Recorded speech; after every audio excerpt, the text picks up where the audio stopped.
Meiosis, meiosis, meiosis, meiosis, meiosis. Yeah! Getting right into it, the purpose of meiosis is to develop gametes, the sperm and eggs, which is unlike mitosis as that process occurs with somatic cells.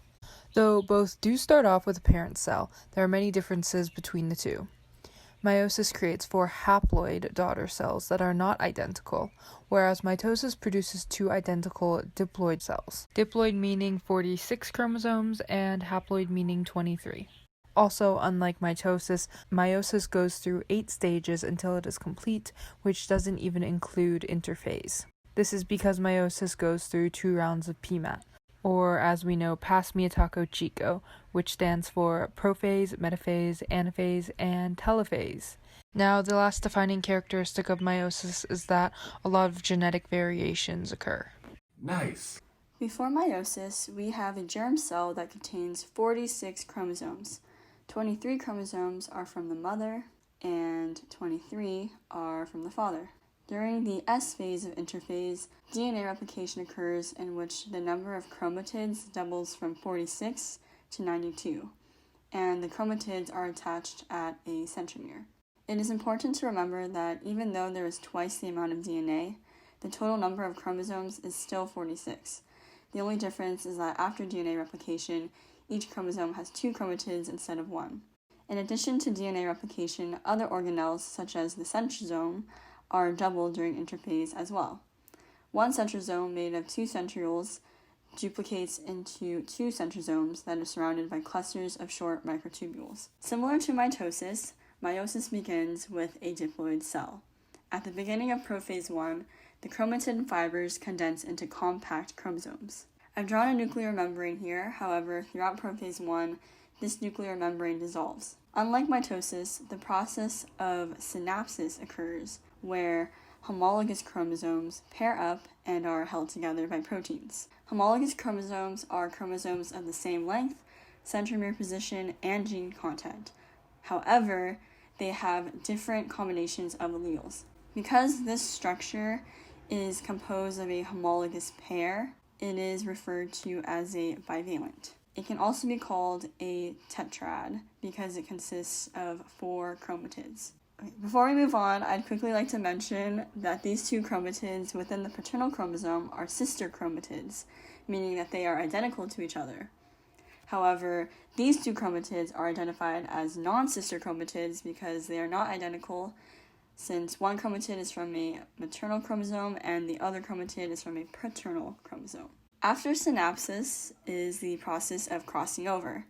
As the chromosomes are aligned next to their homologous pair, non-sister chromatids exchange sections of DNA. The location of these exchanges is called chiasmata. Now, I labeled the singular site of DNA exchange as chiasma, which is the singular form. However, crossing over can take place anywhere along the DNA and in multiple areas within the same homologous pair. These recombinant chromosomes are the result of crossing over.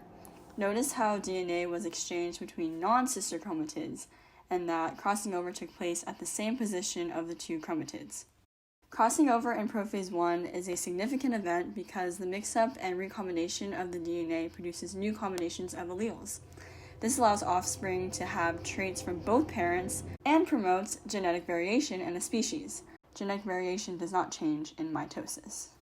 Whoa, that's so cool! Okay, next is metaphase 1.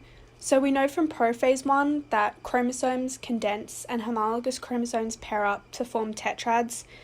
These tetrads align at the metaphase plate during metaphase 1 of meiosis. And this is different to the metaphase of mitosis because it's the homologous pairs getting arranged at the metaphase plate rather than just the individual chromosomes. And then spindle fibers from one pole attach themselves to one chromosome of each tetrad. And so the spindle fibers from the other pole attach to the other chromosome.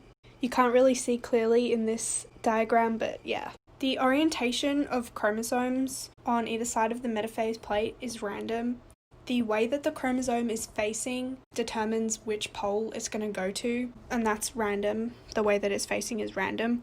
And so independent assortment of genes is due to the random orientation of pairs of homologous chromosomes. And so diversity of combinations and genetic variation is the result of random orientation of bivalence and also crossing over. So a person can have a bunch of kids, but they won't all look the same. Wow, that's so cool. Anaphase 1 is essentially the splitting up of the homologous chromosomes. One goes to one pole and the other chromosome to the other pole. The sister chromatids are still together, however. They're held at the centromere, which is a protein that the spindle fiber is attached to, but it's just the homologous chromosomes that separate. The bivalents initially were held together by the chiasmata. The chiasmata is the X-shaped structure where the crossover is between the homologous chromosomes, but it slides to the end of the chromosomes so that they can separate, and this separation is called disjunction. The separation halves the number of chromosomes in the cell since they split to different poles. Non-disjunction is when there is no separation of homologous chromosomes, and this can result in Down syndrome or trisomy, which is when there's 3 chromosomes on 21. Karyotypes are a good way to see the chromosomes of a fetus. This happens by the removal of cells via a cryonic villus sampling or amniocentesis. During telophase 1, the chromosomes uncoil. Movement of homologous chromosomes also continues until the number of chromosomes at each pole is haploid, and the cell has divided across the equator as well. And then cytokinesis occurs, which is the cytoplasm splitting and is pretty much the same process as cytokinesis and mitosis. The 2 nuclei that are produced have a haploid number of chromosomes. Each chromosome has 2 chromatids though. Is that all? Nope, Meiosis I is not the end. Contrary to mitosis, there's a Meiosis II.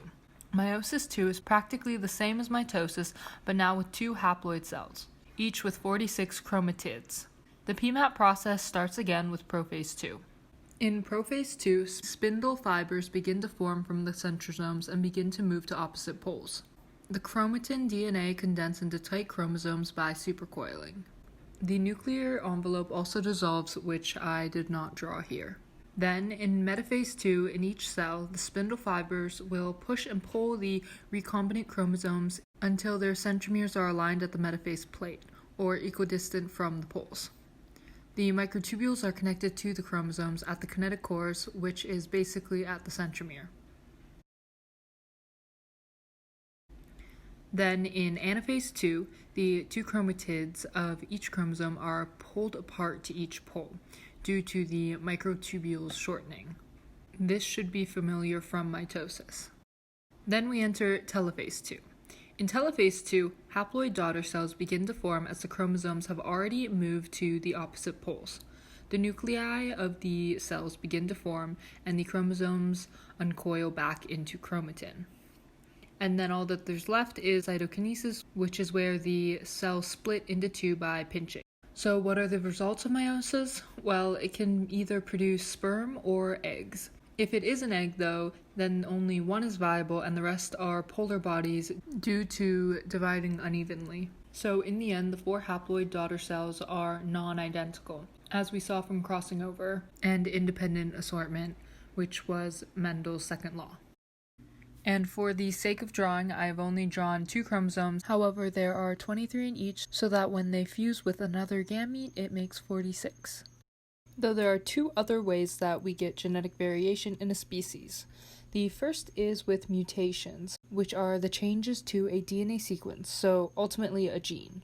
While this is the stem for genetic differences, it is the reshuffling of non-mutated genes that give us so much variation, which, as you saw, occurred from crossing over and independent assortment.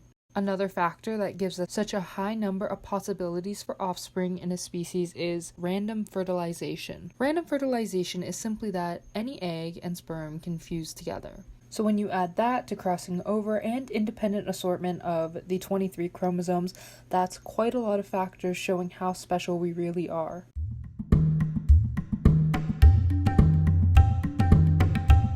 That's how meiosis works. Woo!